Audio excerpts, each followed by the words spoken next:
আল্লাহ তাআলা যদি আপনার থেকে কিছু কেড়ে নেয়, বুঝে নেবেন সেটা আপনার জন্য ভালোর চাইতে ক্ষতির সম্ভাবনা বেশি বলে রব সেটা কেড়ে নিয়েছেন। রব দেখছে আমার বান্দা থেকে যদি এটা আমি কেড়ে নিই, সে কষ্ট পাবে 2 বছর, কিন্তু এটা যদি বান্দার কাছে থেকে যায় কষ্ট পাবে আজীবন। এমন মা বাবা কি আছে যে সন্তানের খুশিতে খুশি হতে পারে না? এমন মা বাবা তো নেই।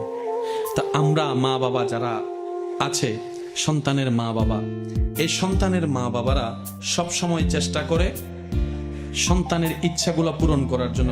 সন্তানের ইচ্ছা পূরণ করার চেষ্টা করে, স্বপ্ন পূরণ করার চেষ্টা করে। কিন্তু ক্লাস 4 এর সন্তান যদি বলে বাবা আমাকে একটা আইফোন দাও, দিবে? বলেন না দিবে? সামর্থ্য থাকার পরও দিবে? কেন?